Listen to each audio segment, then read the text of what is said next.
In a Thai prison, Lee creates a masterpiece using nothing but wall paint thinned with water and a feather hidden in a book. He uses his skills to forge a postage stamp for an envelope, waiting for a chance to smuggle it out. When a corrupt guard arrives to collect mail from those who can afford a bribe, another prisoner creates a diversion by throwing a fit. Lee seizes the moment to slip his letter into the guard's bag, later thanking his accomplice for the planned distraction. Soon after, Lee is informed he is being extradited to Hong Kong. He is transported in a police convoy under the watchful eye of Detective Ho, carefully observing his surroundings. At the station, detectives review a trail of violence linked to an international counterfeit syndicate. Over the past 2 years, the group has been tied to a massacre of armored truck guards in Canada, a bloody attack in the Golden Triangle that left hundreds of casualties, a fatal arson at a printing mill, and the double murder of a cop and an art dealer.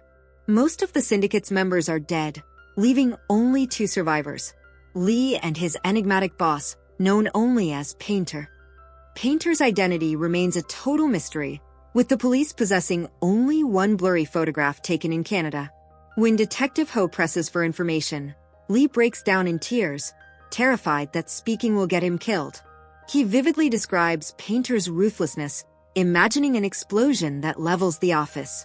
Unmoved by his fear, the police take samples of Lee's hair, skin, and blood while he is sedated. When he wakes, they reveal the samples link him to the hotel murders and threaten him with a life sentence. However, the interrogation is interrupted by the arrival of a famous artist named Yuan and her legal team, who move to bail Lee out. They argue the evidence is weak, but the police refuse to budge. Instead, they offer a deal. If Yuan can convince Lee to talk, they will release him. Desperate to protect Yuan, whose fiancée was killed by Painter, Lee agrees to share his story. He recounts meeting Yuan in Vancouver in 1985. Both were struggling artists, but while Yuan possessed original vision, Lee was dismissed by critics as a mere copyist.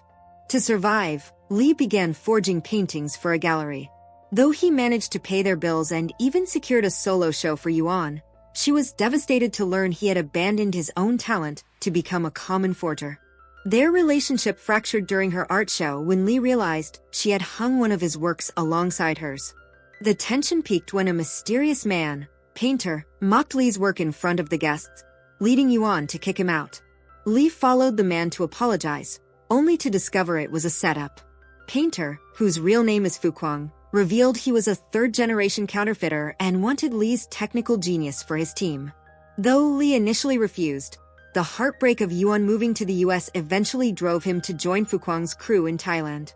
The team's mission was to forge the new US $100 bill, a design featuring complex microprinting and watermarks.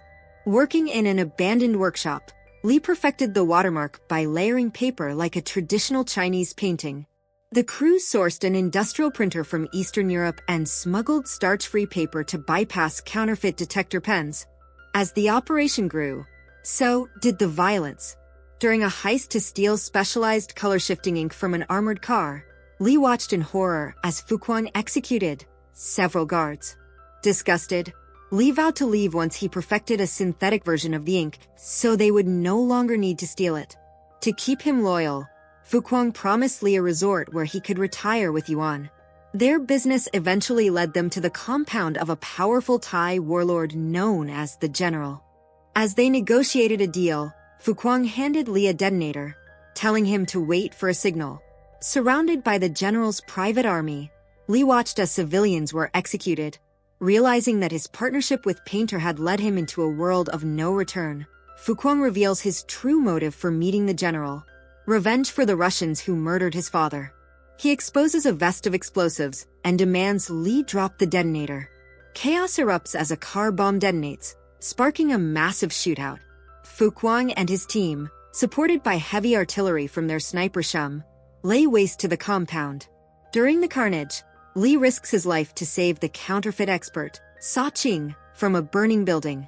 After a brutal battle that leaves the general dead and the army decimated, the team retreats to the Golden Triangle to hide. Over the next year, Lee cares for Sa Ching, though he is disturbed when Fukwang provides her with a fake identity using Yuan's name. Lee's obsession with the real Yuan grows when he learns she is engaged to her manager. Meanwhile, Detective Ho teams up with a Canadian counterfeit expert, Wing Chit, to sting the syndicate.